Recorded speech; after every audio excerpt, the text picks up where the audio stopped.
Bien, mis hermanos, vamos a el Evangelio según San Juan, capítulo 1, verso 14. San Juan, capítulo 1, verso 14. Esa fue nuestra lectura bíblica en esta mañana. Dice la palabra de Dios nuevamente: y aquel verbo fue hecho carne y habitó entre nosotros, y vimos su gloria, gloria como del unigénito del Padre, lleno de gracia y de verdad. Identidad. Cuando veníamos allí subiendo, ya le había visto antes, pero como vamos a hablar de algo referente, entonces vamos a tocar eso. Allí subiendo hay otra iglesia, me di cuenta. Y si yo le pregunto a usted en esta mañana, ¿por qué usted no asiste a esa iglesia? ¿Por qué viene a la iglesia adventista del séptimo día si allí hay otra iglesia? En Anapoima tenemos más o menos entre 15 y 17 denominaciones, según la alcaldía. En la mesa, que es 3 veces más grande que Anapoima, me imagino que tendremos más de 30 denominaciones. Pero usted y yo hemos decidido, por la gracia de Dios, asistir cada sábado a la iglesia adventista del séptimo día. Cada iglesia tiene una identidad, así como usted y yo tenemos una identidad. Miremos ahí en la imagen. Todos tenemos una cédula. Los niños después de 7 años tienen su tarjeta de identidad que nos identifica con un nombre, fecha de nacimiento, el tipo de sangre, la huella, que es única e irrepetible. Se puede repetir nuestro nombre, nuestra fecha de nacimiento, pero nuestra huella no se puede repetir. Dios nos hizo únicos. Y cuando decimos eso no es para sentirnos bien, para subirnos el ánimo, no, somos únicos. Así que todos tenemos una identidad. Y los niños, los bebés que todavía no tienen tarjeta de identidad, tienen registro civil, pero tienen una identidad. Todos tenemos una identidad.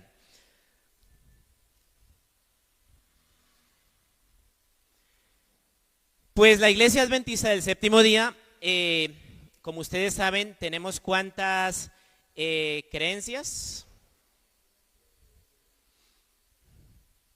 ¿Seguros? 28 creencias. Si usted es primera vez que viene al templo, entonces usted va a conocer un poquito hoy de la iglesia adventista. Y una de las primeras cosas que conoce es que tenemos 28 creencias basados en 6 doctrinas fundamentales que no las podemos mover. Si se mueve alguna de esas, pues dejamos de ser lo que somos, mis queridos hermanos. Usted no se da cuenta que a donde usted quiera que vaya, aquel día un hermano venía del Ecuador y pregunten, en Apulo no hay grupo, no hay iglesia. Si hay hermanos adventistas, asisten a Tocaima, pero hermano busque y busque. No, hermano, aquí no encuentro iglesia adventista ni grupo. Llaman a la asociación se comunica aquí con los hermanos de la mesa, que es como la iglesia central, y trata de ubicarlos en Anapoima o en Tocaima. Pero la iglesia adventista del séptimo día está en muchas veredas, está en muchos municipios, está en muchos países. Tenemos 28 creencias.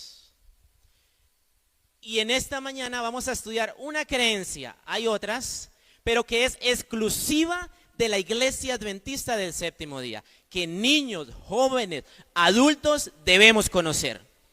Usted póngase a buscar en Google, en ChatGPT, y pregúntele a ChatGPT: ¿qué otra iglesia en el mundo entero tiene esta creencia?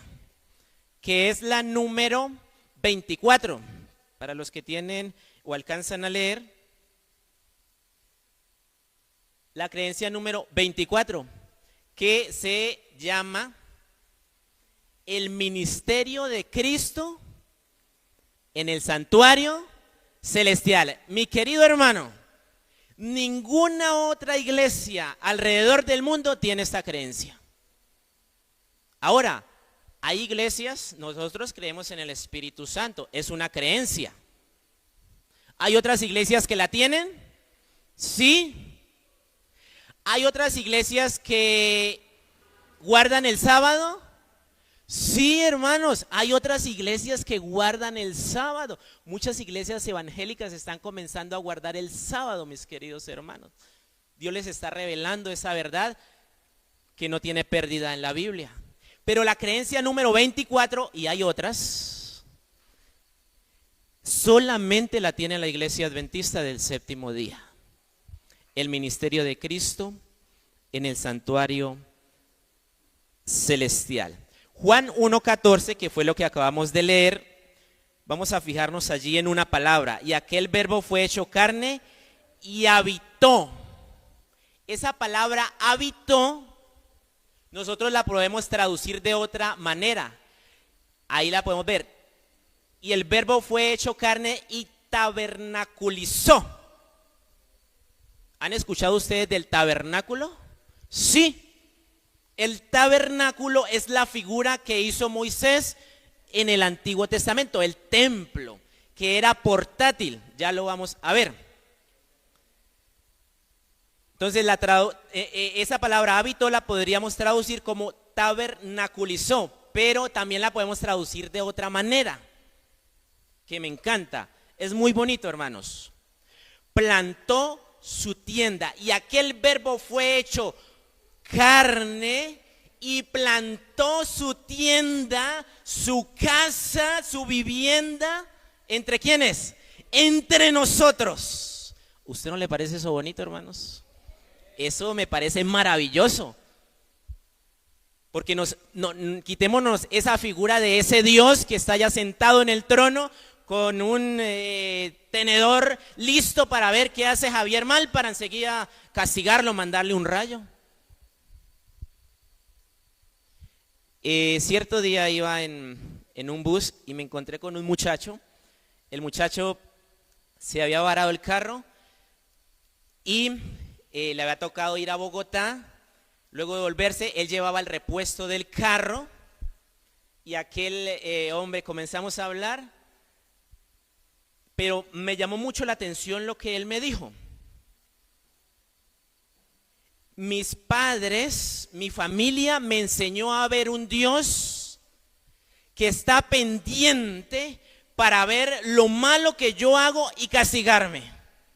Si tú haces tal cosa, Dios te va a hacer tal cosa, Dios no te va a ayudar, Dios no va a estar contigo. ¿Qué religión era de él? Él me contó, eran, con respeto, si hay alguien aquí, él era católico. Y él me dijo, hoy en día ya no creo en Dios, en ningún Dios, pero yo sigo leyendo la Biblia. Me dijo él, yo, sí, la leo todos los días y a veces la leemos con mi familia, pero yo no creo en ningún Dios. Porque mis padres me enseñaron y fue tan fuerte eso que le dijeron a él de ese Dios malo, de ese Dios que está solamente para castigar, que él dijo, yo abandoné esa fe hace muchos años, me alejé, apenas tuve edad, me fui de la casa. Pero yo no creo en ningún Dios, porque el Dios, si ese Dios que me enseñaron a mí, es un Dios cruel, es un Dios malo, un Dios que está solamente para castigar. Hermanos, vamos a ir a Éxodo 25:8. Vamos a ir a Éxodo 25:8. Qué hermoso, mis queridos hermanos. Dios quiere habitar en nuestros hogares. Dios quiere habitar en nuestros hogares. Y harán un santuario, un tabernáculo para mí. Y habitaré en medio de ellos, nos dice Moisés. ¿Quién escribió el libro de Éxodo? Moisés. ¿Qué quería Dios con el pueblo de Israel? Habitar con ellos, estar cerca, que no lo vieran distante. Quería habitar con ellos.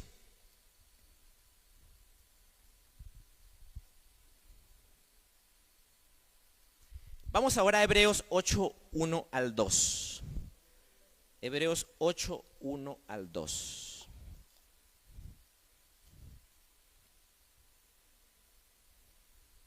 Hebreos 8, 1 al 2. Dice el escritor: ahora bien, el punto principal de lo que venimos diciendo es que tenemos tal sumo sacerdote, el cual se sentó a la diestra del trono de la majestad en los cielos. Sigue diciendo: ministro del santuario y de aquel verdadero tabernáculo que levantó, ¿quién? El Señor y no el hombre. O sea que ¿quién hizo el verdadero santuario en el cielo? Dios. O sea, mis queridos hermanos, que si yo en este momento les pregunto, ¿tenemos un santuario en el cielo? ¿Según la Biblia? ¿O es un invento de los adventistas del séptimo día? No, Pablo está diciendo eso. Que en el cielo tenemos un santuario. Ahora, para nosotros entender un poquito, Dios se compadeció de nosotros y le dijo a Moisés que hiciera, Dios le dio las instrucciones y le dijo: haga algo parecido a lo que está en el cielo, sombra de lo que está en el cielo. Moisés lo hizo. Bueno, la creencia número 24 nos dice lo siguiente, si usted nunca lo ha leído: los adventistas del séptimo día creen hay un santuario en el cielo. ¿En dónde? En el cielo.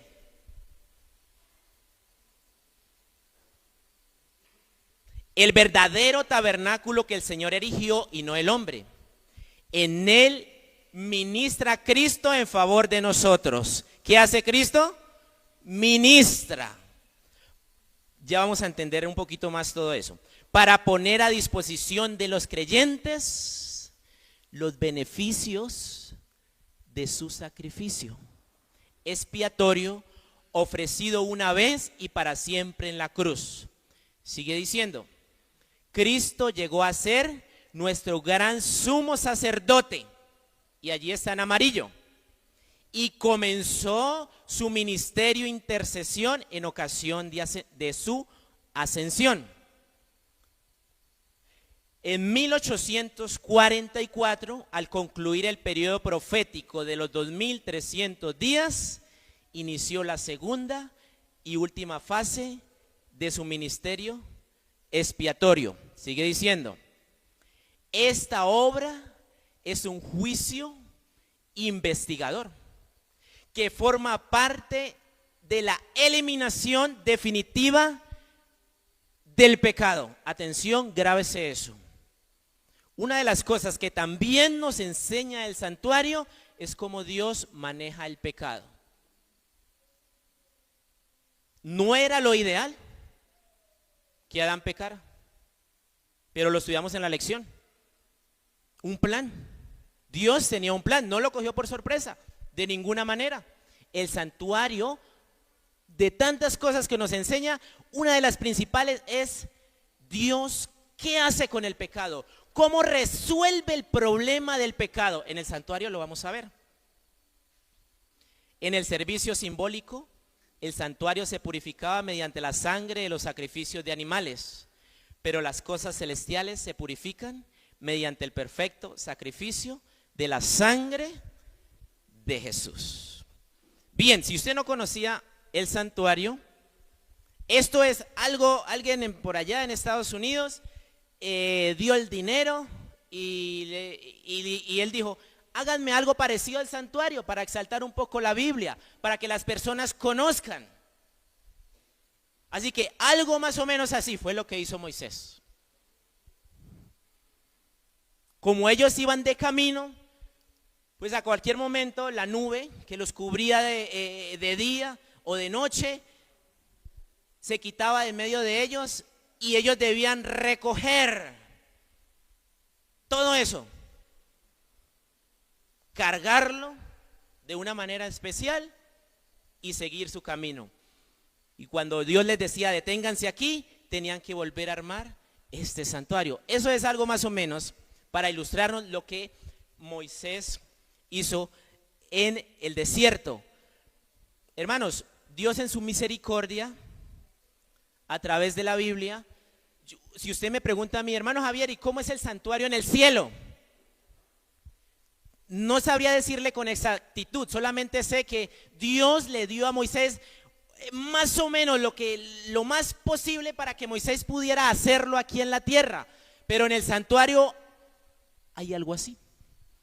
No sé, no me pregunté dimensiones, tamaños, porque David dice que a Dios los cielos de los cielos no pueden contenerte, dice David en el Salmo. Ahora menos un santuario. Lo que sé es que en el cielo hay algo así, mis queridos hermanos, y nosotros como adventistas lo creemos.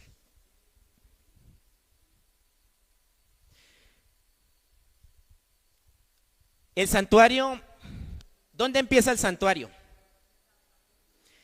En el campamento. El santuario no empieza en el atrio.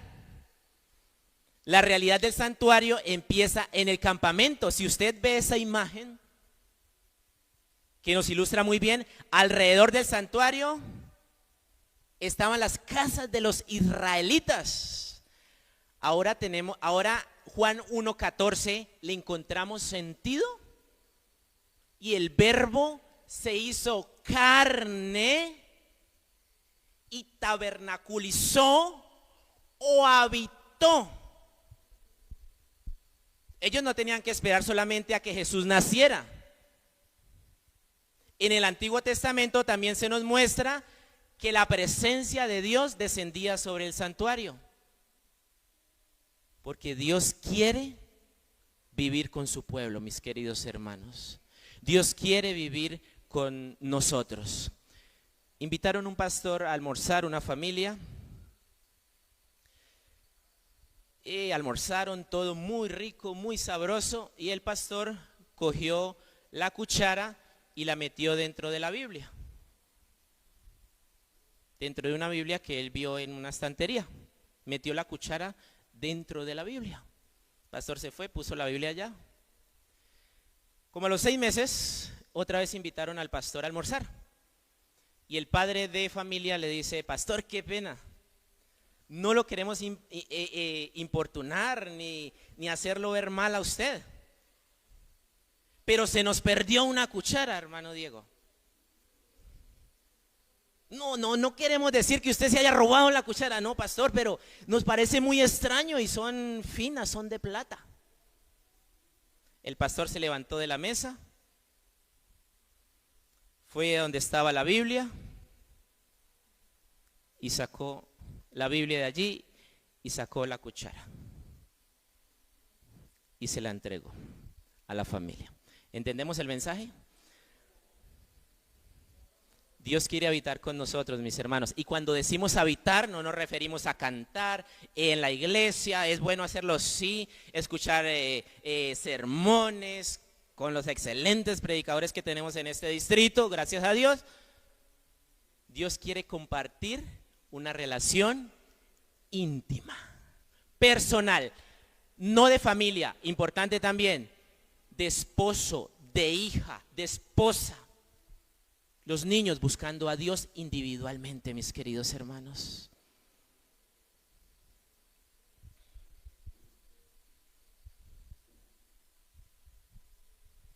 Bien, mis hermanos, entonces vamos a aprender un poquito acerca del santuario. Vamos a ver unas vislumbres para que usted, si le causa curiosidad esto, investigue más, porque es muy interesante, mis queridos hermanos. Usted entraba al santuario y lo primero que usted se encontraba era un lugar llamado atrio exterior. estaba al aire libre. No tenía cortinas por los lados.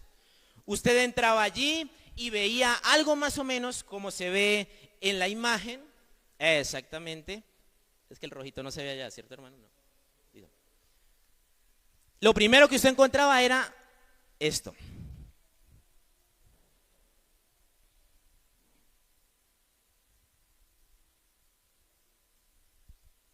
El altar del holocausto o altar de bronce, y todos sabemos, muy famoso, que allí se sacrificaban animalitos o se quemaban ofrendas. Y usted dirá, bueno, hermano Javier, ¿y eso a mí para qué me sirve? Bueno, ¿qué representaba el altar del holocausto? Representaba la cruz de Cristo, donde el Cordero de Dios sería ofrecido por los pecados del mundo. Por ejemplo, vamos a Efesios 5:2. Efesios 5:2. Es un texto bonito, hermanos. Efesios 5:2. Y andad en amor, como también Cristo nos amó y se entregó a sí mismo por nosotros. Miren lo que dice Pablo: ofrenda y sacrificio a Dios en olor fragante. Entonces, ¿qué simboliza el altar del holocausto? La cruz. El santuario le estaba enseñando a los israelitas y nos enseña a nosotros que sin derramamiento de sangre no hay perdón de pecados. Y hoy en día cierto sector dice, no, pero todos los días morían ovejitas. Sí, yo nunca la he visto de lejos, deben ser muy tiernas. ¿Alguien ha tenido una ovejita cerca que la haya acariciado? Sí, listo, yo no he tenido esa oportunidad. Pero esos animalitos, mañana y tarde debían morir sobre el altar del holocausto. Suena duro. Y no les voy a hablar de cuando Salomón inauguró el templo. Porque, hermanos, mató una cantidad de animales que usted queda con la boca abierta cuando leen la palabra de Dios. Bien, entonces entramos por la cruz.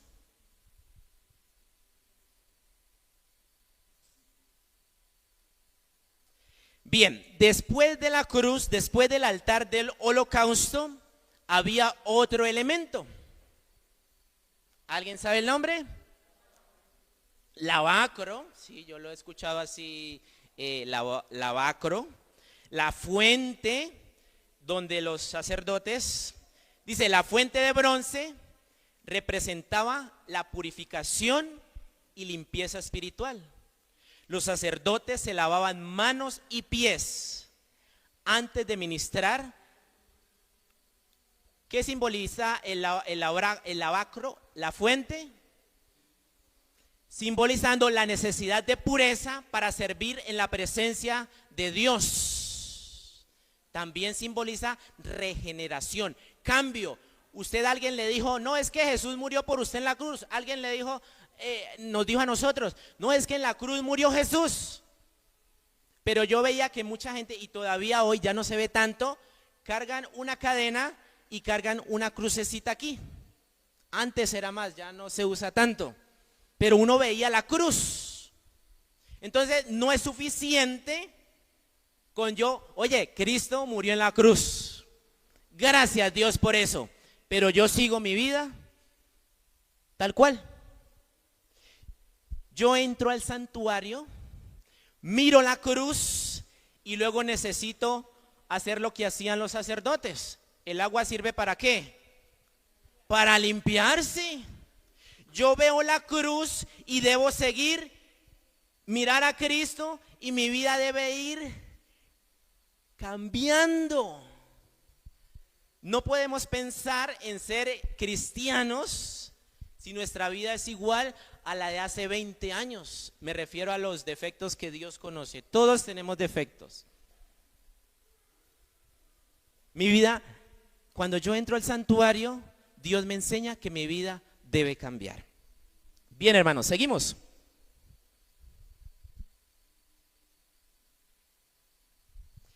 Bien, ya entramos, ya pasamos el atrio.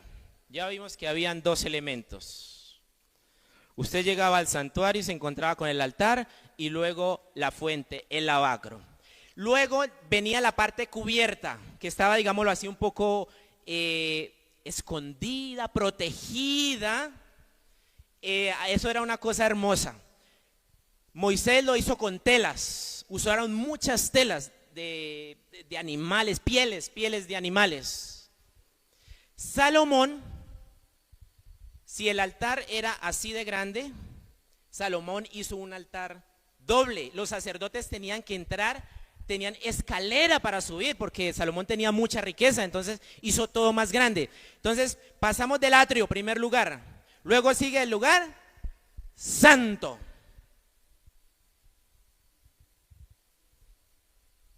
En el lugar santo habían tres objetos. Primero, la mesa de los panes. Los panes los cambiaban ¿qué día? Los sábados. Los sacerdotes eran los únicos que podían cambiar esos panes. Y usted dirá, hermano Javier, ¿y qué representa eso para nosotros hoy? Bueno, hermanos, vamos por ejemplo Mateo 4:4. Mateo 4:4. Recordemos que son símbolos, hermanos. Dice la palabra de Dios.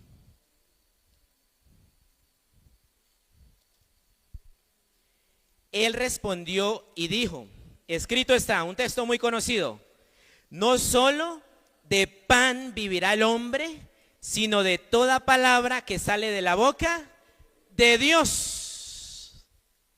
Entonces, en ese caminar, ya entramos por el atrio, ya vimos la cruz, nos enseñaron de la cruz. Ahora la fuente nos dice que debemos cambiar, que debemos mirar a Cristo. Ahora, ¿cómo hago yo para permanecer mirando a Cristo? La ley de la contemplación, que usted la conoce muy bien. Si yo miro, hay personas que les gusta las películas de terror. Y eso genera muchísimo dinero. Y la gente de día, de noche, 2, 3 de la mañana, mirando películas de terror, de muertos, de espíritus. Si yo contemplo eso, ¿eso se va a hacer aplicable a mi vida? Sí. Si yo veo, decía un hermano, si yo veo, hace 8 días, si yo veo novelas, ¿voy a reflejar eso? Mis queridos hermanos, hace unos días me contaban algo. Unos dibujos no me dijo el nombre, pero hay unos muñequitos que dan no sé si es en Disney, en qué canal, y el niño siempre miraba eso. Y el niño miraba eso. Ustedes saben que los padres hoy en día, para tenerlos controlados, le dicen, mijito,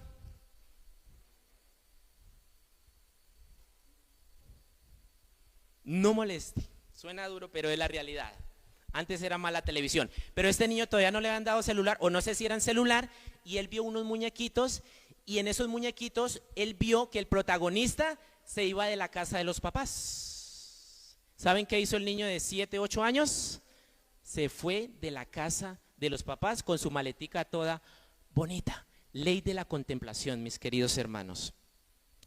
Bien, entonces ya vimos que debemos alimentarnos. Sigamos, la mesa de los panes de la proposición con 12 panes siempre delante de Dios simbolizaba la provisión constante de Dios para su pueblo y la necesidad de alimentarnos en la palabra y la presencia de Cristo, el pan de vida. Bueno, había otro objeto en el lugar. ¿En qué lugar estamos? Santo. Abajito están los textos bíblicos. Si alguien tiene dudas, el candelabro, ya me lo dijeron por allí. ¿De cuántos brazos? 7 brazos, el 7 plenitud. El candelabro de 7 lámparas representa la luz del Espíritu Santo y el testimonio de la iglesia que refleja la luz de Cristo al mundo. ¿Quién necesita un candelabro para que se ilumine? En la antigüedad, digámoslo. Aceite. Y nosotros sabemos que el aceite es símbolo ¿de qué? Del Espíritu Santo. Y cuando se enciende ese aceite, ¿qué produce? Luz. O sea que nosotros debemos ser ¿qué? ¿Aceite o luz? Luz. Cuando ya vi la cruz, ya me bauticé, ya me di cuenta que por medio de la palabra de Dios debo ir creciendo. ¿Debo ser qué? Luz. Empezando por ¿a quiénes? A mi familia. No se vaya lejos. Dice el pastor Bor.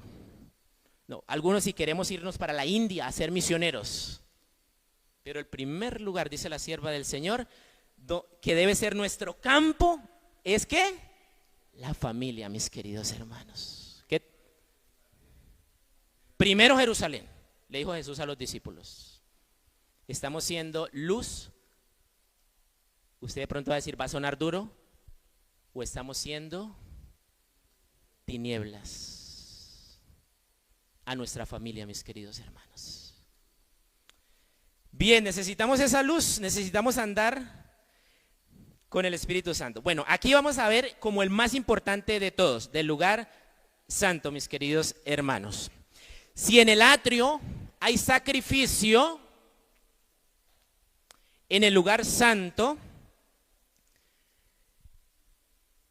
el altar de incienso representa las oraciones del pueblo de Dios que suben mezcladas con el mérito de Cristo como olor grato delante del Padre. ¿Qué significará eso, mis queridos hermanos? Si en el lugar atrio hay sacrificio de Jesús, en el lugar santo, ¿qué hay?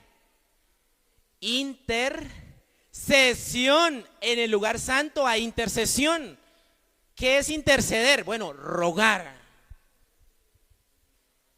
Dios muestra sus manos al Padre, a Satanás, y le dice, mira, Javier en algún momento allá en el año 98 se bautizó allá en Biotá, me entregó su vida, no ha sido perfecta, no, pero se ha esforzado, ha intentado. Eso es interceder. Cristo intercede por nosotros, nos representa. Bien, mis hermanos, salimos del lugar, ya vimos el atrio, lugar santo, vamos al último lugar.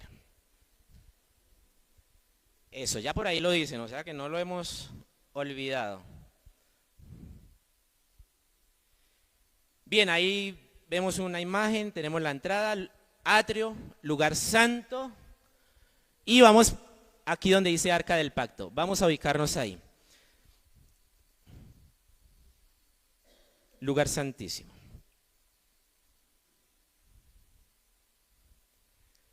Bien, ¿qué había en el lugar santísimo? Estaba algo famoso que hasta película le han hecho. El arca del pacto era un cofre de madera recubierto de oro que contenía, aquí solo nombré una, pero hay otras dos cosas que contenía el arca del pacto. Tenían los 10 mandamientos, las tablas, la segunda, las que Moisés rompió las primeras, las siguientes las están ahí. Tenía también la vara de Aarón y tenía un poquito de maná. Y hay una cuarta cosa, no se la voy a decir, investíguela.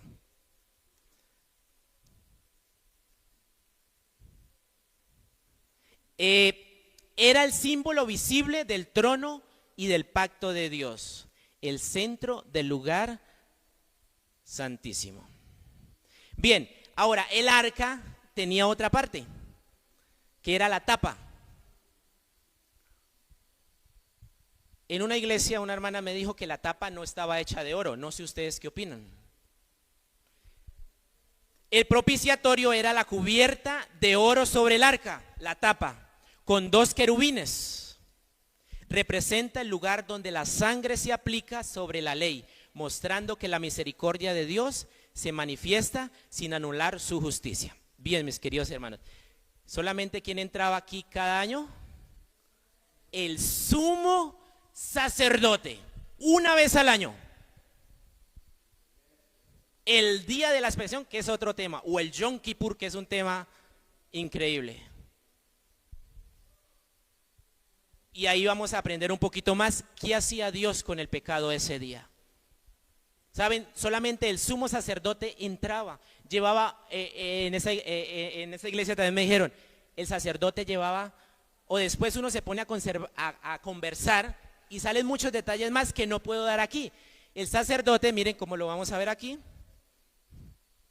Bueno, los sacerdotes, habían dos tipos de sacerdotes, eran hombres escogidos de la tribu de Leví, consagrados para representar al pueblo ante Dios y ministrar en el santuario. ¿Qué hacían estos? Ofrecer sacrificios, cuidar el altar, la mesa, el candelabro, el incienso y enseñar la ley. Esos eran los sacerdotes, digámoslo así, normales, rasos. Pero había otra clase que era la máxima autoridad espiritual en Israel y se llamaba el sumo sacerdote. Era el máximo representante del pueblo. Solo él podía entrar al lugar santísimo y solo una vez al año, en el día de la expiación, para hacer purificación por todo Israel. Su obra era el punto más solemne del año litúrgico. Hermanos, antes de seguir, imagínense ustedes el altar del holocausto, el arca del pacto donde están los dos ángeles. El sacerdote entraba normal al primer lugar y llevaba una coquita con sangre. Se untaba las manos y hacía esto. Hermanos, ¿olerá rico la sangre? Yo creo que no. Yo creo que no. Y en el lugar santísimo entraba el sumo sacerdote y hacía algo parecido cada año. O sea que eso era sangre, digámoslo así, por todo lado, mis queridos hermanos, digámoslo a lo colombiano. Sangre, sin derramamiento de sangre, no hay expiación, no hay perdón de pecados. Bien, mis hermanos, vamos resumiendo. ¿Qué aprendemos del atrio?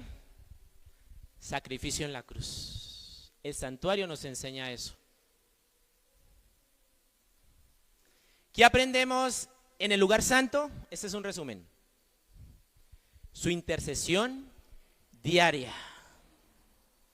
Cuando Jesús resucita de los muertos y va al Padre, ¿a qué lugar del santuario entra?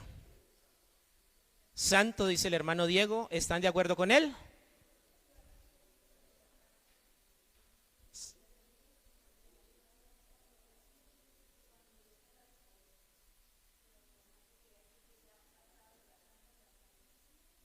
¿Santísimo?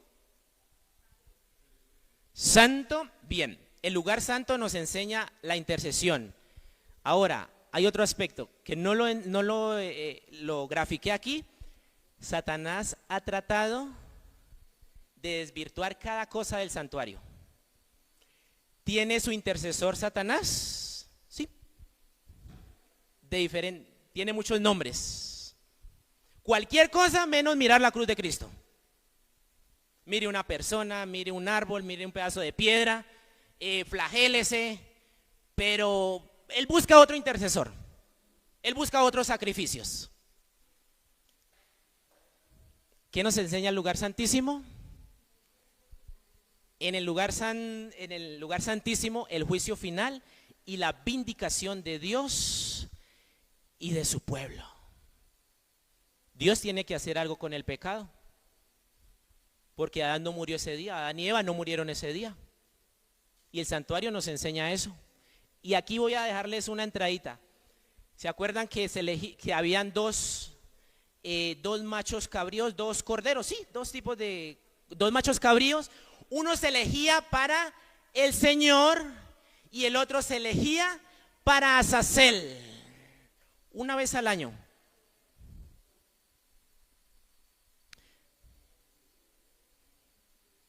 Bien, mis hermanos, no sé, quiero que mire esa foto. Yo no conocía a este personaje, lo había escuchado mucho en la historia de la iglesia, Pero si usted conoce ese personaje, se gana un premio. Yo no lo conocía hasta que me puse a investigar, solo había escuchado el nombre. Doctor Desmond Ford. Doctor Desmond Ford. ¿Quién es este señor? Bueno, tenemos licenciatura en teología, maestría en teología y doctorado en Nuevo Testamento. Lo único que no hizo en la iglesia adventista, la licenciatura la hizo y la maestría en universidades de la iglesia. El doctorado no lo hizo en la iglesia, en ninguna universidad de la iglesia adventista. Doctor Desmond Ford, ubiquémonos por allá en 1975, 1983. Profesor, pastor, un hombre, leía un poquito sobre él, que era una cosa hermosa, maravillosa escucharlo. Lo invitaban a las iglesias más grandes a predicar y daba gusto escucharlo, decía la persona que escribía la reseña. Pastor en la iglesia adventista, pero comenzó a tener ciertas dificultades, o cuando se paraba aquí en la plataforma comenzaba a decir ciertas cositas que otros lo escuchaban y decían, pero ¿qué está pasando aquí? Bueno, 3 cosas que él dijo, hay muchas más. Primera, el inicio del juicio investigador no fue en 1844. Segunda, Cristo entró en el lugar santísimo en su ascensión. No, Cristo no entró al lugar santísimo. Cristo entró después de que resucitó, estuvo los 40 días. ¿Entró a qué lugar? Al lugar santo, porque Él está intercediendo por nosotros. Él dijo, no, Cristo entró al lugar santísimo. Él fue derecho. Después de que estuvo con los discípulos los 40 días, se fue para el lugar santísimo. Si eso sucede, si nosotros decimos que entró al lugar santísimo, es algo terrible, mis queridos hermanos. Tercero, oportunidad. El juicio investigador no es bíblico.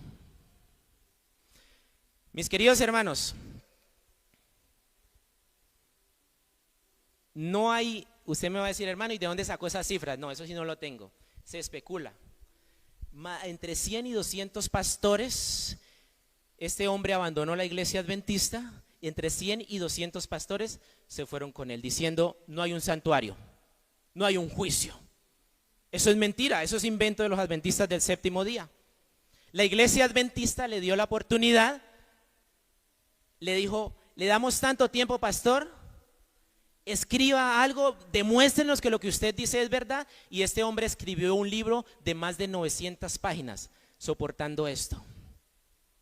Finalmente el pastor no quiso, dicen, para echarse para atrás, se mantuvo firme en eso, y pues la iglesia tuvo que quitarle su credencial de pastor. Entre 100 y 200 pastores lo siguieron a él. Se estima que entre 20,000 y 30,000 miembros de iglesia cogieron las doctrinas de este pastor. Bien, ¿qué pasa si usted dice como adventista? Cuando se saca el santuario de la teología del adventismo, ¿qué pasa? Usted dice, no, pero es que dejemos de creer en el santuario. ¿Qué pasa? Bueno, primero, cuando se saca el santuario de la teología, el evangelio se fragmenta. Algunos predican solo la cruz. Oye, la cruz, gracias a Dios por ese sacrificio. Y se quedan ahí. Otros, solo la experiencia interna, mis sentimientos, lo que yo sienta. Dios me va a entender, Dios me va a comprender. Es que yo siento a Dios, que está muy de moda hoy. Y son las iglesias que más crecen, mis queridos hermanos. Las iglesias evangélicas, las iglesias que más están creciendo en el mundo, porque eso le gusta al ser humano. Esas expresiones, esas cosas que ellos hacen. No, es que nos sentimos en la gloria, pero sales de la iglesia y se acabó la gloria. Otros solo predican del juicio. Oye, ese Dios, cuídate porque tu nombre está pasando en este momento en el libro, está siendo examinado. Entonces no podemos fragmentar, mis queridos hermanos. Tenemos que cogernos de todo el santuario. La cruz, la intercesión y la vindicación de Dios en el lugar santísimo. El juicio. Si nosotros como pueblo adventista hemos sido llamados, ¿y hace cuánto tiempo escuchamos? Es que hay un juicio. Si usted sabe que el ladrón va a venir a las 3 de la mañana, alguien le dice, mira, a las 3 de la mañana la van a robar, ¿usted qué hace? ¿Deja la puerta abierta?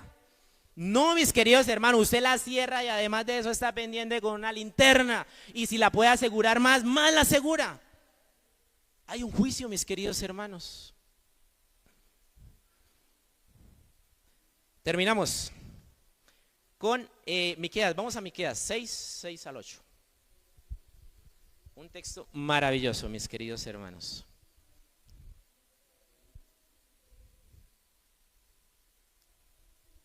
Seis al 8. Este es el llamado, hermanos. Dice el pastor Bullo, no podemos dejar ningún tema sin llamado. Vamos a hacerle caso. ¿Con qué me presentaré ante Jehová? ¿Y adoraré al Altísimo, al Dios Altísimo? Dice Miqueas, lo que estaba haciendo el pueblo. Me presentaré ante él con holocaustos, con becerros de 1 año. 7. ¿Se agradará a Jehová de millares de carneros o de 10,000 arroyos de aceite? Porque el aceite también se daba como ofrenda.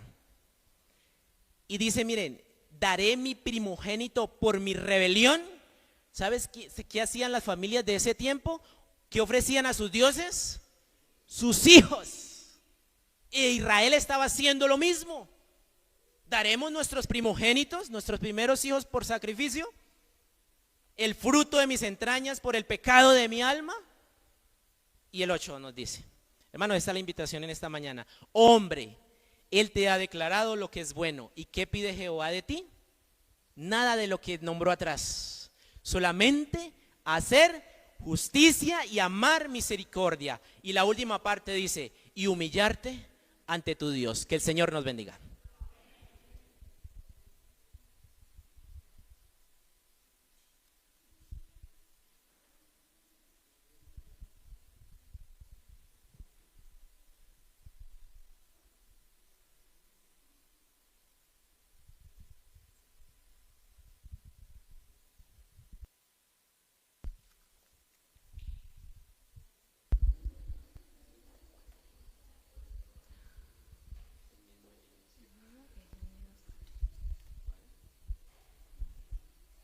Vamos a colocarnos de pie y vamos a cantar el himno 485.